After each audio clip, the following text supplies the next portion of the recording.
Hello friends, welcome to my YouTube channel Learn with Maya, and today I will lecture the second part of metals and non-metals.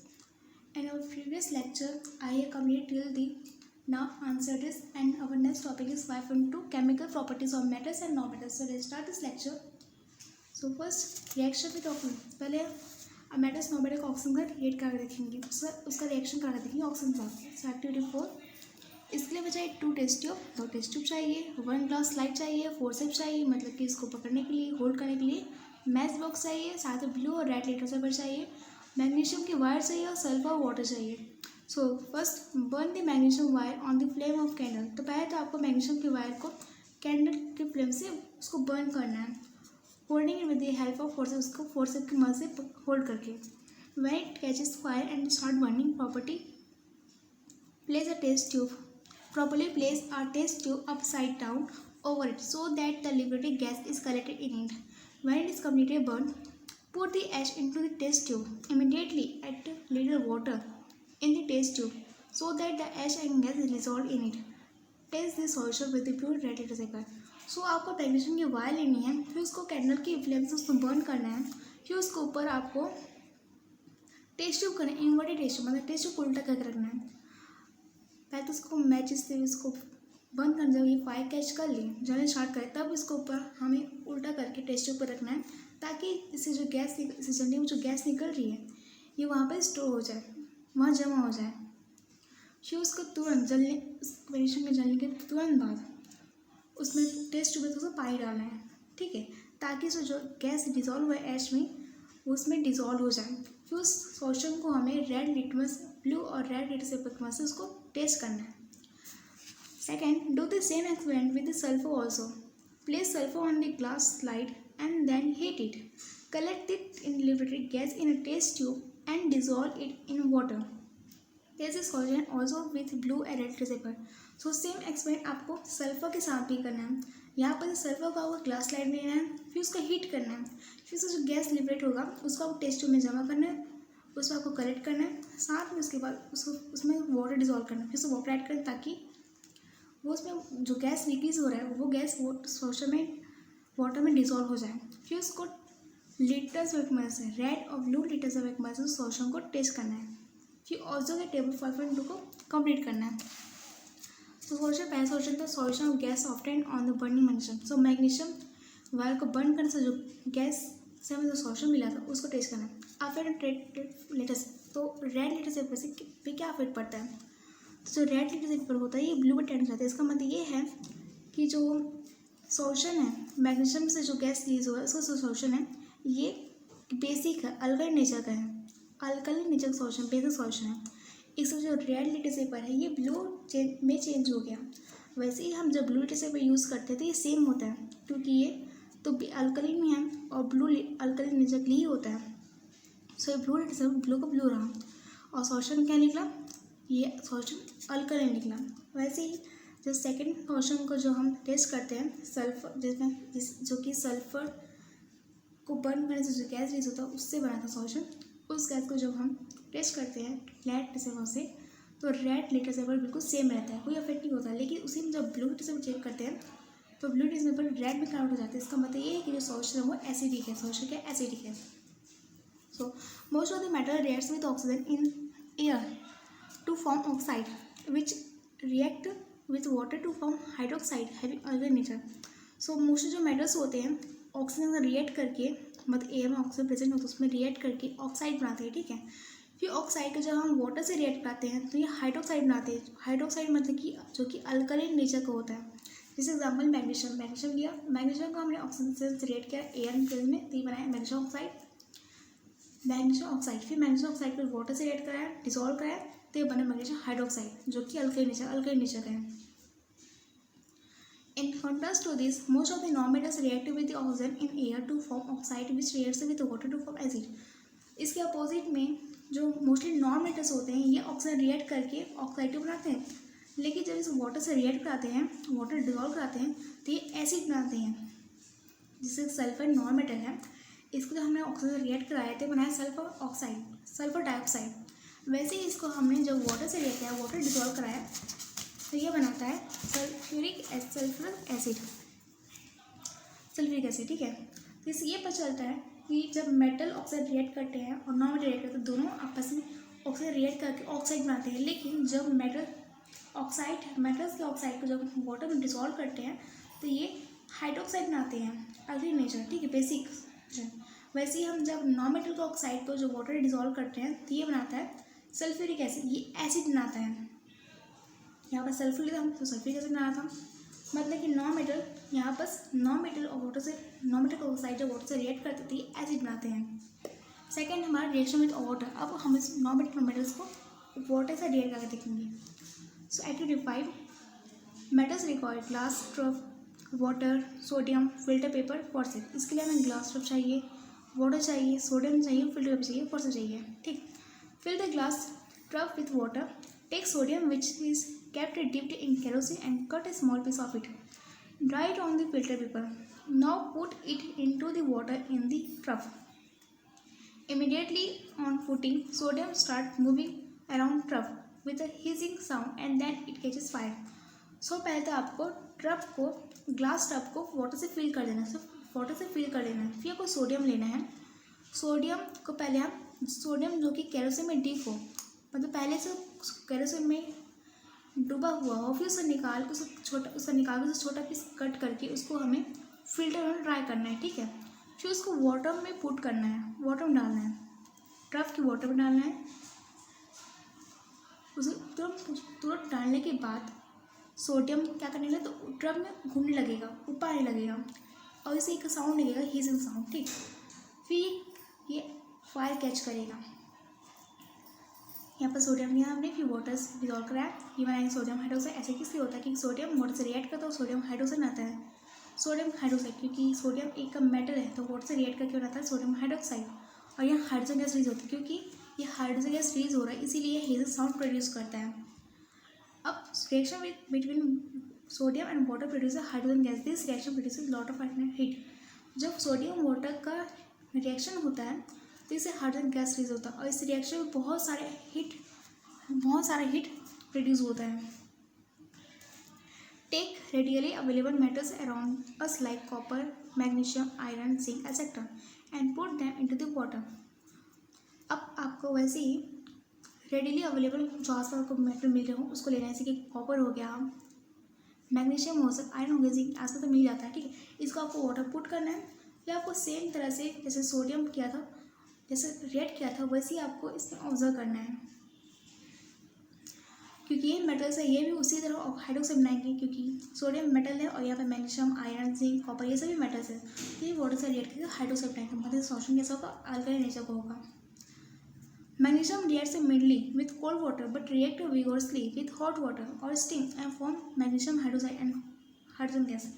सो जब हम magnesium लेंगे तो जब इसको हम cold water में react कराएंगे तो कोल्ड से बहुत ही कम रिएक्ट कर पाएगा, लेकिन इसी को जब हम हॉट वाटर में रिएक्ट कराएंगे तो बहुत जल्दी रिएक्ट करेगा, ठीक है। या फिर स्टीम से रिएक्शन करेगा तो बहुत जल्दी रिएक्शन करेगा और इससे मैग्नीशियम हाइड्रोक्साइड का फॉर्मेशन होगा, तब जाके हाइड्रोजन सीज होगा।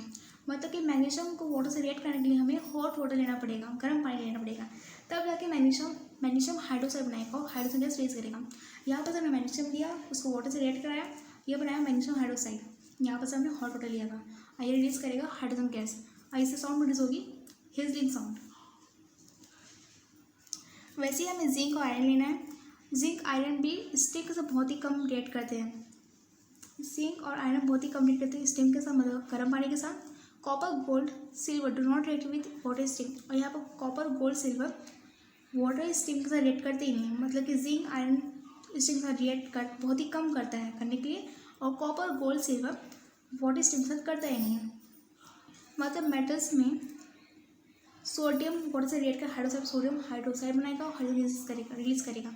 वैसे ही जब हम मैग्नीशियम लेंगे तो मैग्नीशियम को हाइड्रोक्साइड बनाने के लिए, उसे रिएक्ट कराने के लिए हमें गर्म पानी लेना पड़ेगा, तब जाकर हाइड्रोजन रिलीज करेगा। और जिंक और आयरन लेते हैं, जब जिंक और आयरन लेते हैं तो ये स्टीम के साथ बहुत, मतलब कोल्ड वाटर से तो करेगा ही नहीं और स्टीम के साथ बहुत ही कम रिएक्शन करेगा। और बच के कॉपर, गोल्ड, सिल्वर ये मेटल्स हैं, ये वाटर स्टीम से रिएक्ट करते ही नहीं हैं, इसीलिए इसका यूज़ हम ज्वेलरी के लिए करते हैं और कॉपर इज इलेक्ट्रिक वायर के लिए करते हैं। In this way, we can say that reaction of metals with water differ. Non-metals do not react with water. Phosphor is kept under water to keep it safe from the reacting with air. If it is kept open, then it reacts with oxygen in air and burns. So इसे तो कह सकते हैं कि जो metal से reaction oxygen water का metal से रिएक्शन है बहुत डिफरेंट करता है. डिफरेंट मेटल्स हैं, सभी का जो रिएक्शन है वाटर से सबका डिफरेंट है. कुछ हॉट वाटर से रिएक्ट करता है, कुछ रिएक्ट करता है, कुछ रिएक्ट करता ही नहीं है, ऐसा है.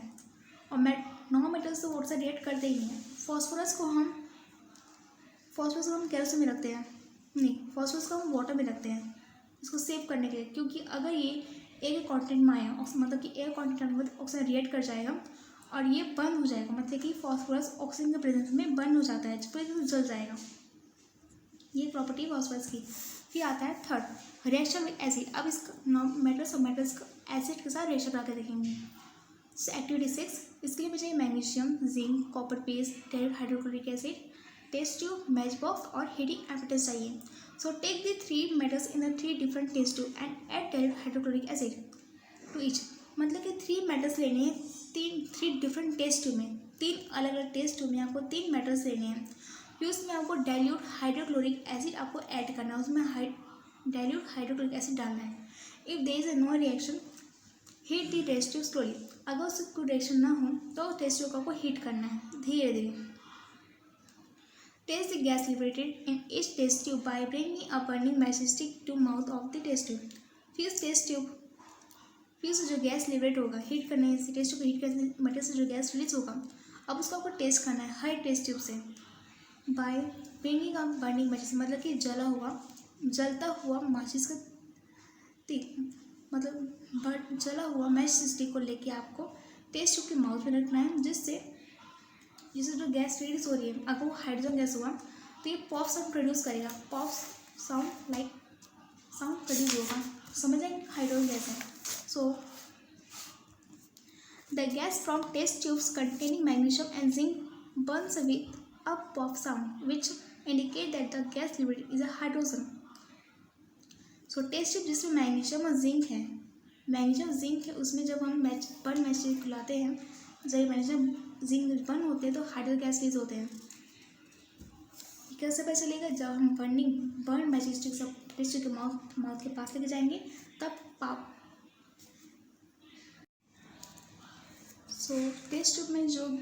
टेस्ट ट्यूब जिसमें हमने मैग्नीशियम रखा था और जिंक रखा था, उस जो गैस रिलीज है उसको टेस्ट करने के लिए हम बर्न मैचस्टिक रखेंगे. जब मैग्नीशियम और जिंक जब बर्न होंगे, जलेंगे तो गैस रिलीज करेंगे. जब हम मैचस्टिक उसके टेस्ट ट्यूब के माउथ के नियर रखते हैं बर्न मैचस्टिक को, तो पॉप साउंड प्रोड्यूस होगा. इसे ये पता चलता, अगर ऐसा होता है पॉप साउंड प्रोड्यूस होता है, इसका मतलब ये है कि जो गैस रिलीज हो रही है वो हाइड्रोजन गैस है. तो यहाँ पास मैग्नीशियम कैपिटेशन देखा जाए तो मैग्नीशियम यहाँ पास हाइड्रोक्लोरिक एसिड से रिएक्ट करेगा, ठीक, यहाँ मैग्नीशियम क्लोराइड बनाएगा और हाइड्रोजन गैस रिलीज करेगा. वैसे जिंक यहाँ पर HCl के साथ मतलब हाइड्रोक्लोरिक एसिड से रिएक्ट करेगा और बनाएगा जिंक क्लोराइड और हाइड्रोजन गैस. अब कॉपर की बात है तो कॉपर हाइड्रोक्लोरिक एसिड रिएक्ट नहीं करता, मतलब कॉपर एसिड के साथ रिएक्ट नहीं करता. ये सल्फ्यूरिक एसिड करता है, हाइड्रोक्लोरिक एसिड के साथ रिएक्ट नहीं करता. ये सल्फ्यूरिक एसिड और नाइट्रिक एसिड रिएक्ट करता है. कॉपर हाइड्रोक्लोरिक एसिड के साथ रिएक्ट नहीं करता और ये सिर्फ सल्फ्यूरिक एसिड और नाइट्रिक एसिड साथ रिएक्ट करता है. So we use utensils made of metals in our day by day life. When food products like pickles, curds, sour fruits which have acid in them are kept in these utensils, then the acid in these food items react with the metals and produce some poisonous substances. So it is recommended that such food items with acidic nature must not be kept in metallic utensils. So हम अपने daily use में, हमारे daily life में utensils का use करते हैं. कुछ metal से बने यूटेंसिल्स बर्तन का यूज़ करते हैं फूड रखने के लिए, जैसे कि पिकल्स हो गया, कर्ड हो गया, दही और खट्टे फल, ये सब. अगर इन सभी चीज़ों को हम इस मेटल के बने हुए बर्तन में रखते हैं तो ये जो हमारे सब्सटेंस है ये मेटल्स है आपस में रिएक्ट कर जाएंगे और इससे जो फूड है ये पॉइजन बन जाएगा, जहरीला बन जाएगा, जो कि हमें बहुत ज़्यादा हार्मफुल है. तो हमें ऐसे फूड आइटम्स को ऐसे मेटल्स से बने बर्तन में नहीं रखना चाहिए, क्योंकि एसिडिक नेचर के होते हैं. क्योंकि जो फल होते हैं ये सब जो खट्टे पिकल्स कर्ड फ्रूट है ये सब खट्टे होते हैं, मतलब एसिडिक नेचर के होते हैं। एसिडिक नेचर की एक प्रॉपर्टी होती है, जो फल खट्टे होते हैं वो एसिडिक नेचर की होती है, भी एक प्रॉपर्टी है एसिडिक नेचर की, ठीक। तो हमें ऐसे फल को, ऐसे फूड को मेटालिक यूटेंसिल नहीं रखना चाहिए। ऐसा करते हैं तो जो फूड है ये पॉइजनस बन जाएगा, जो कि हमारे बहुत ज़्यादा हार्मफुल है। थर्ड है displacement of metals with other metals. यहाँ पर मेटल दूसरे मेटल को डिस्प्लेस करते हैं, ठीक। So you know that metals react with acid displace hydrogen gas. So जब आपको पता है कि जो मेटल्स जब एसिड रिएक्ट करते हैं तो डिस्प्लेस करके हाइड्रोजन गैसेस करते हैं। जैसे कि हमने यहाँ पर मैग्नीशियम लिया था और इसको जब हमने एसिड से रिएक्ट किया था, एसिड के साथ रिएक्ट करके भी एक एसिड है, तो ये मैग्नीशियम आयन हाइड्रोजन को डिस्प्लेस करता है और क्लोरीन के साथ कंपाउंड आता है बन गया मैग्नीशियम क्लोराइड, और यहाँ पर हाइड्रोजन स्पेस किया। वैसे ही जब मेटल एसिड को रिएक्ट करता है तो हाइड्रोजन को रिप्लेस कर देता है, डिस्प्लेस कर देता है, और फिर इससे हाइड्रोजन गैस रिलीज होता है। So let us see can metals displace other metal from their solution. तो वैसे देखेंगे क्या मेटल्स दूसरे मेटल को भी डिस्प्लेस कर सकते हैं सॉल्यूशन से। So activity 7 material required beaker 5 test tube stands water copper sulphate iron piece zinc piece magnesium wire aluminium seal offer injection water हो जाएगा कॉपर वायर, ये भी एल्यूमिनियम बनाया गया था क्योंकि सो हमें ये सब चीज़ें चाहिए। अब हमें take about 50 ml water in 100 ml beaker, और अब टेस्ट ट्यूब में बीकर में 100 ml बीकर में आपको 50 ml वाटर फिल करना है। Add 5 gram of copper sulphate in it. अब उसमें 5 ग्राम कॉपर सल्फेट डालना है इन इट, और फिर उसको डिसॉल्व करना है। 5 ग्राम कॉपर सल्फेट को टेस्ट ट्यूब में बीकर में डालना है 100 ml बीकर में, जिसमें 50 ml वाटर है, फिर उसको डिसॉल्व करना है। pour a clear solution of equal amount into the 5 test tube. वैसे ही आगे बाकी के मतलब जैसे ऐसा किया बाकी के 4 टेस्ट ट्यूब में भी आपको उतनी अमाउंट ऑफ वाटर डालना है। मतलब सभी 100 ml की बीकर होगा और उसमें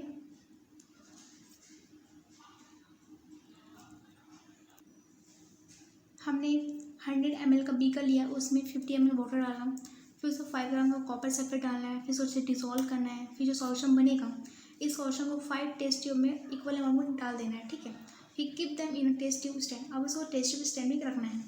अब सारे इसमें साइड जो हमने 5 टेस्ट ट्यूब दिया था उसमें हमें एक में आयरन डालना है, आयरन का पीस, दूसरे में जिंक, तीसरे में मैग्नीशियम वायर, और चौथे में एल्यूमिनियम वायर, और पाँचवें में कॉपर वायर, ठीक। Let the test tube stand without any disturbance for some time.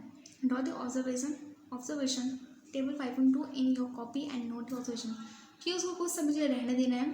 फिर उसके बाद जो भी चेंजेस आएंगे उसको आपको ऑब्जर्व करके टेबल 5.2 में लिखना है।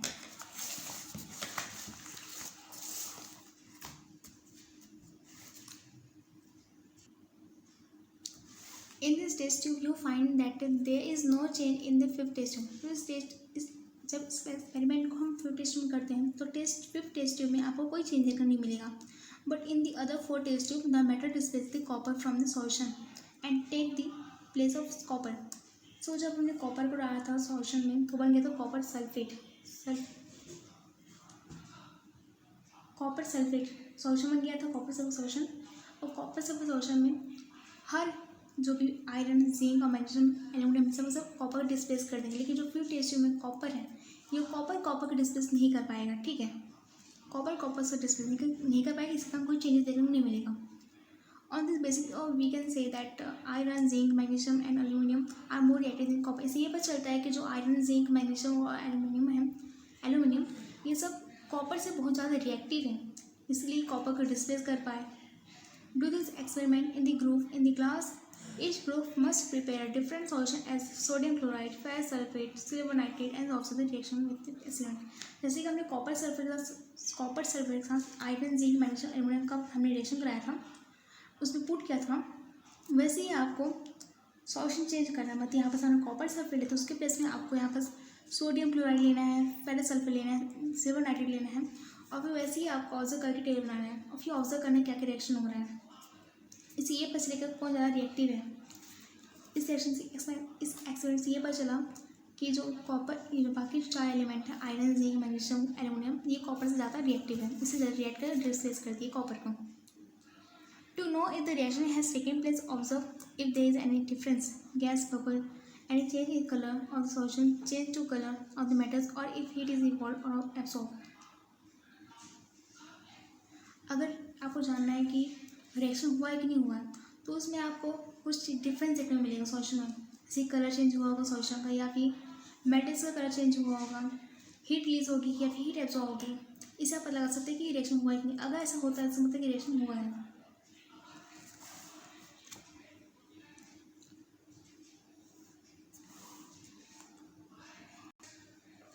From the above table, we can see we can know that which metal is more reactive and which is less. So वैसे ही आपको जैसा हमने एक्सप्लेन यहाँ पर किया एट 27, वैसे ही आपको यहाँ पर भी करना है। तो सोडियम क्लोराइड में आयन से फिर टेबल फिलअप करना है, बताना है कि इसमें रिएक्शन हुआ है कि नहीं हुआ है। अगर ये आयरन सोडियम से ज़्यादा रिएक्टिव हुआ तो आयरन सोडियम डिस्प्लेस कर बनाएगा आयरन क्लोराइड, फेरस क्लोराइड ऐसे कुछ बनाएगा। अगर ज़्यादा रिएक्टिव हुआ तो नहीं, तो यहाँ पर एजिंग इज मोर। अगर यहाँ पर हम जिंक रखते हैं if zinc displace iron from ferrous sulphate, अगर फेरस सल्फेट से जिंक डिस्प्लेस करता है, अगर फेरस सल्फेट से आयरन को जिंक डिस्प्लेस करते हैं, इसका मतलब कि हम कह सकते हैं कि जिंक आयरन ज़्यादा रिएक्टिव है, right. If the iron displace copper from copper sulphate then iron is more reactive, अगर हम आयरन को रखने कॉपर सॉल्यूशन में अगर ये आयरन कॉपर को डिस्प्लेस करते हैं, इसका मतलब कि आयरन कॉपर से ज़्यादा रिएक्टिव है। मतलब कि यहाँ पर फेरस सल्फेट में जब आयरन को रखते हैं, इसे कोई चेंज करने से रिएक्शन नहीं होगा, राइट, क्योंकि आयरन फेरस में तो आयरन ही होता है, और यहाँ पर जब फेरस सल्फेट में जिंक रखते हैं तो रिएक्शन हो गई, आ जाएगा यस। तो अगर इसको इस टेबल 5 को भरने के लिए आपको पता लगाना पड़ेगा कौन ज़्यादा रिएक्टिव है, राइट। जैसे कि आयरन कॉपर सल्फेट में आयरन कॉपर को डिस्प्लेस करेगा, मतलब यहाँ पर रिएक्शन होगा। जिंक भी करेगा क्योंकि सब इससे ज़्यादा हाईली रिएक्टिव होते हैं। ये मैग्नीशियम भी करेगा, एल्युमिनियम भी करेगा, लेकिन कॉपर नहीं करेगा। सो आपके जानने के लिए कौन ज़्यादा रिएक्टिव है, तो उसके लिए आपको ये सीरीज़ याद करनी पड़ेगी, रिएक्टिविटी सीरीज।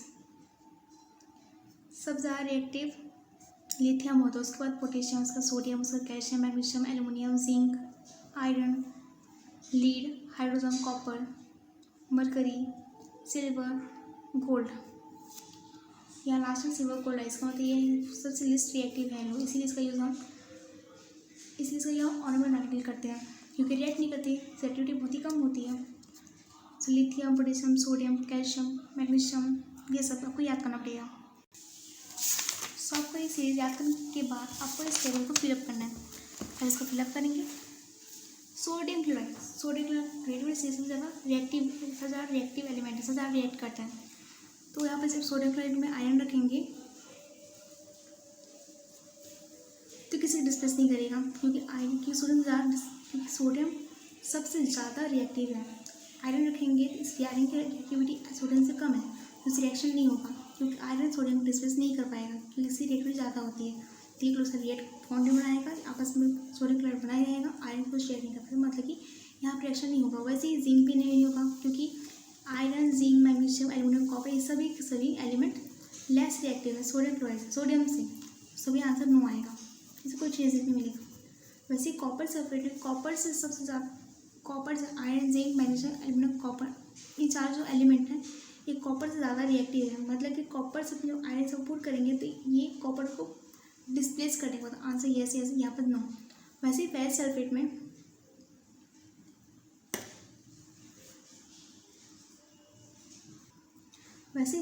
सॉल्यूशन में कॉपर को छोड़ के जो जिंक, मैग्नीशियम, एल्युमिनियम है ये ज़्यादा रिएक्टिव है। आयरन से जिंक, मैग्नीशियम, एल्युमिनियम ज़्यादा रिएक्टिव है और कॉपर से कम रिएक्टिव है। मतलब यहाँ पर रिएक्शन तो होगा ही नहीं। यहाँ पर क्यों, क्योंकि आयरन तक डिस्प्लेस करेगा, क्योंकि सेम है। यहाँ पर जिंक आयरन से ज़्यादा रिएक्टिव है, तो ये यहाँ रिएक्शन होगी, क्योंकि जिंक आयरन को डिस्प्लेस करेगा। मैग्नीशियम भी करेगा आयरन को, तो यहाँ पर यस आएगा, यहाँ पर यस आएगा, क्योंकि इन तीनों से ज़्यादा रिएक्टिव है। सिल्वर नाइट्रेट दिखाया जाता है सभी से लीस्ट रिएक्टिव होता है, सबसे कम रिएक्टिव, ठीक है, मतलब सभी में रिएक्शन होगा। सभी सिल्वर 98 में सिल्वर को डिस्प्लेस करेंगे। तो सभी answer yes yes yes yes yes. The more reactive the metal the more it will react with water and air. Metal जितना ज़्यादा रिएक्टिव होगा उतना ज़्यादा ये वाटर के साथ रिएक्ट करेगा और एयर के साथ रिएक्ट करेगा। सही कारण है कि जो हाईली रिएक्टिव एलिमेंट होते हैं वो कभी भी प्योर फॉर्म नहीं पाए थे, हमेशा मिक्स फॉर्म पाए थे, किसी का कंबाइन मतलब वाटर से रिएक्ट करके या फिर एक साथ ऑक्साइड बना के पाए जाते हैं। ठीक। Sodium is so reactive that it has to keep in kerosene to keep it safe from air and water. Sodium highly reactive होता है, मतलब सोडियम बहुत ज़्यादा रिएक्टिव होता है, बहुत जल्दी रिएक्ट कर जाता है, इसीलिए इसको हम केरोसिन में रखते हैं ताकि एयर के साथ ये वाटर के साथ ये रिएक्ट न कर पाए।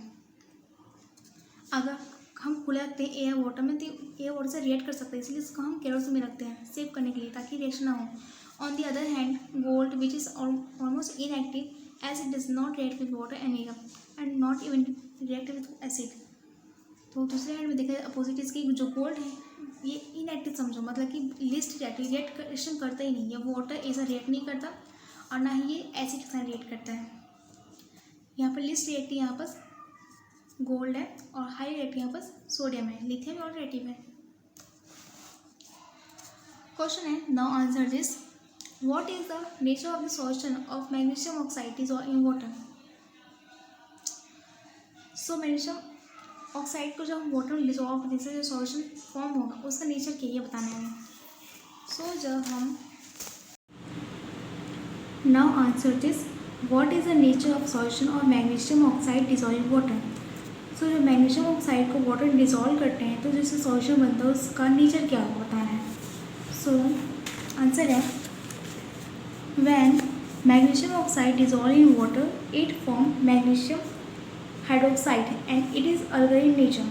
सो जब मैग्नीशियम ऑक्साइड को वाटर में डिसॉल्व करते हैं तो इससे मैग्नीशियम हाइड्रोक्साइड बनता है जो कि अल्कलाइन नेचर का होता है, alkaline nature.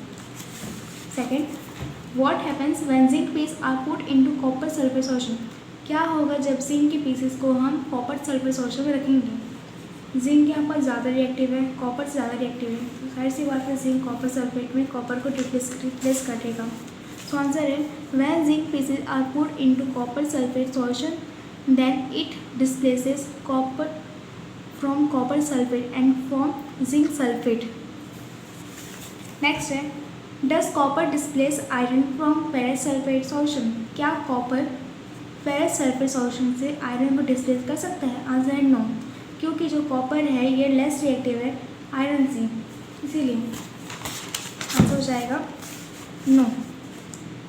No, copper doesn't displace iron from ferrous sulphate solution because copper is less reactive than iron.